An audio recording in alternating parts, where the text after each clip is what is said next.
Prison, a prison of powerful bodies, might be dead for all I knew. I fancied, however, that the broad back of Mr. Burrows, which was turned towards me, had a certain bend of effort in it, as if my friend still needed some holding down. Suddenly that broad back swayed hither and thither. It was swaying on one leg. Basil somehow had hold of the other. Burrows' huge fists and those of the footman were battering Basil's sunken head like an anvil, but nothing could get the giant's ankle out of his sudden and savage grip. While his own head was forced slowly down in darkness and great pain, the right leg of his captor was being forced in the air. Burrows swung to and fro with a purple face. Then suddenly the floor and the walls and the ceiling shook together as the colossus fell, all his length seeming to fill the floor. Basil sprang up with dancing eyes, and with 3 blows like battering rams knocked the footman into a cocked hat. Then he sprang on top of Burrows, with one antimacassar in his hand and another in his teeth, and bound him hand and foot almost before he knew clearly that his head had struck the floor. Then Basil sprang at Greenwood, whom Rupert was struggling to hold down, and between them they secured him easily. The man who had hold of me let go and turned to his rescue, but I leaped up like a spring released, and to my infinite satisfaction knocked the fellow down. The old footman, bleeding at the mouth and quite demoralized, was stumbling out of the room. My late captor, without a word, slunk after him, seeing that the battle was won. Rupert was sitting astride the pinioned Mr. Greenwood, Basil astride the pinioned Mr. Burrows. To my surprise, the latter gentleman, lying bound on his back, spoke in a perfectly calm voice to the man who sat on top of him. "And now, gentlemen," he said, "since you have got your own way, perhaps you wouldn't mind telling us what the deuce all this is." "This," said Basil, with a radiant face, looking down at his captive, "this is what we call the survival of the fittest." Rupert, who had been steadily collecting himself throughout the latter phases of the fight, was intellectually altogether himself again at the end of it. Springing up from the prostrate Greenwood, and knotting a handkerchief round his left hand, which was bleeding from a blow, he sang out quite coolly, "Basil, will you mount guard over the captive of your bow and spear and antimacassar? Swinburne and I will clear out the prison downstairs." "All right," said Basil, rising also, and sitting himself in a leisured way in an armchair. "Don't hurry for us," he said, glancing round at the litter of the room. "We have all the illustrated papers." Rupert lurched thoughtfully out of the room, and I followed him even more slowly. In fact, I lingered long enough to hear, as I passed through the room, the passages, and the kitchen stairs, Basil's voice continuing conversationally, "And now, Mr. Burrows," he said, settling himself socially in the chair, "there is no reason why we shouldn't go on with that amusing argument. I'm sorry that you have to express yourself lying on your back on the floor, and as I told you before, I've no more notion why you are there than the man in the moon. A conversationalist like yourself, however, can scarcely be seriously handicapped by any bodily posture. You were saying, if I remember right, when this incidental fracas occurred, that the rudiments of science might with advantage be made public." "Precisely," said the large man on the floor, in an easy tone. "I hold that nothing more than a rough sketch of the universe as seen by science can be—" And here the voices died away as we descended into the basement.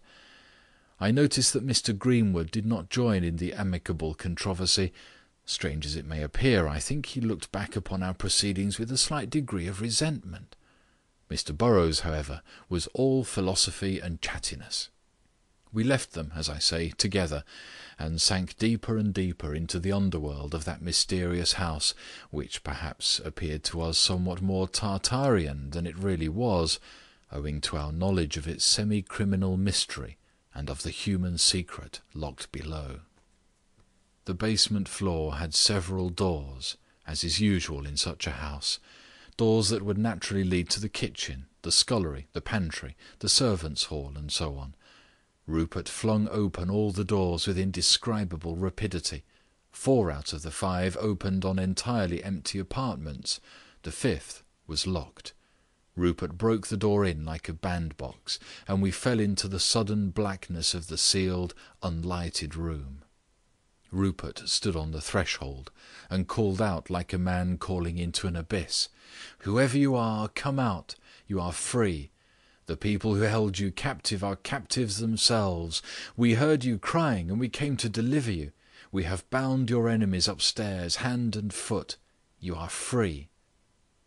For some seconds after he had spoken into the darkness, there was a dead silence in it.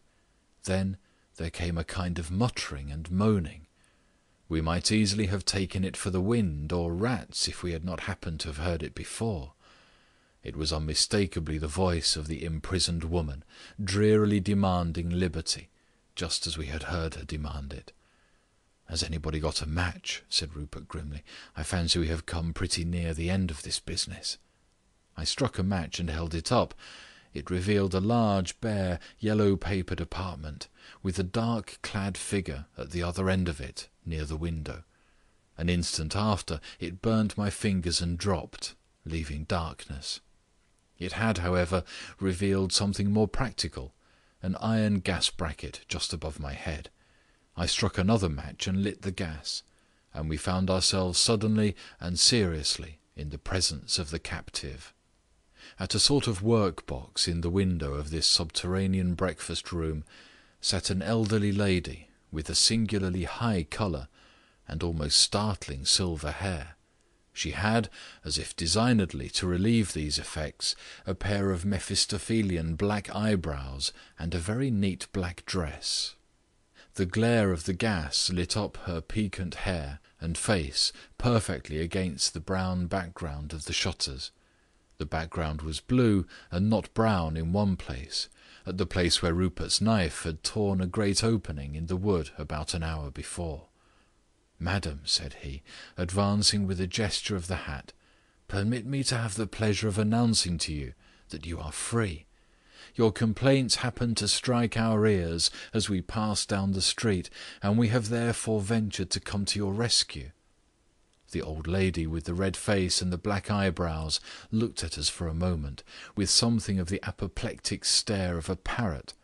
Then she said, with a sudden gust or breath of relief, "Rescue! Where is Mr. Greenwood? Where is Mr. Burrows? Did you say you had rescued me?" "Yes, madam," said Rupert, with a beaming condescension. "We have very satisfactorily dealt with Mr. Greenwood and Mr. Burrows. We have settled affairs with them very satisfactorily." The old lady rose from her chair and came very quickly towards us. "What did you say to them? How did you persuade them?" she cried. "We persuaded them, my dear madam," said Rupert, laughing, "by knocking them down and tying them up. But what is the matter?"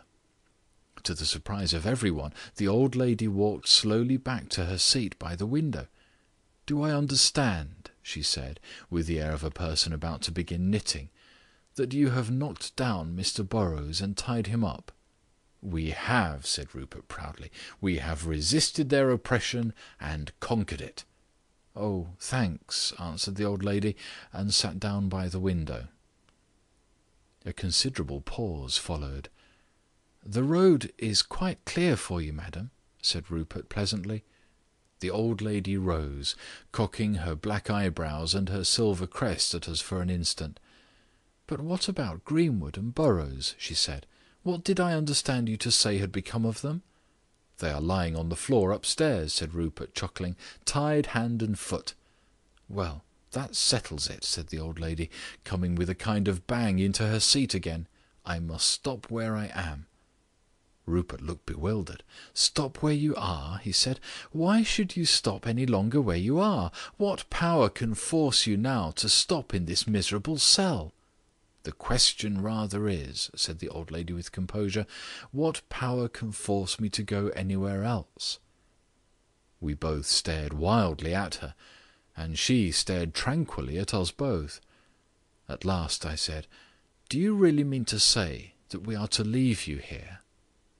"I suppose you don't intend to tie me up," she said, "and carry me off. I certainly shall not go otherwise." "But, my dear madam," cried out Rupert, in a radiant exasperation, "we heard you with our own ears, crying because you could not get out." "Eavesdroppers often